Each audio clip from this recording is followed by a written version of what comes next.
Modals tayo.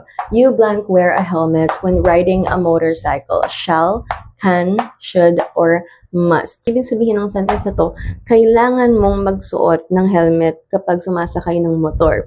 So, meron tayo ditong necessity or obligation. So, maghahanap tayo ngayon sa choices natin ng mga modals kung alin ba dito ang nag-express ng obligation or ng necessity. Like, kailangan talaga, obligasyon mo yan. Hindi pwedeng hindi mo gawin. Ang shall, hindi naman siya nag-express ng obligation. Nag-express lang yan ng futurity madalas.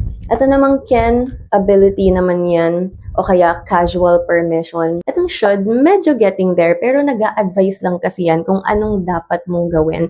Hindi siya nagsasabi na ito talaga kailangan mong gawin. So, medyo weak pa siya in terms of necessity or obligation. So, hindi rin. Kaya ang sagot is letter D, must. Kasi yung must talaga, yan talaga nag-express ng obligation at ng necessity. So again, dapat sabihin natin, you must wear a helmet when riding a motorcycle.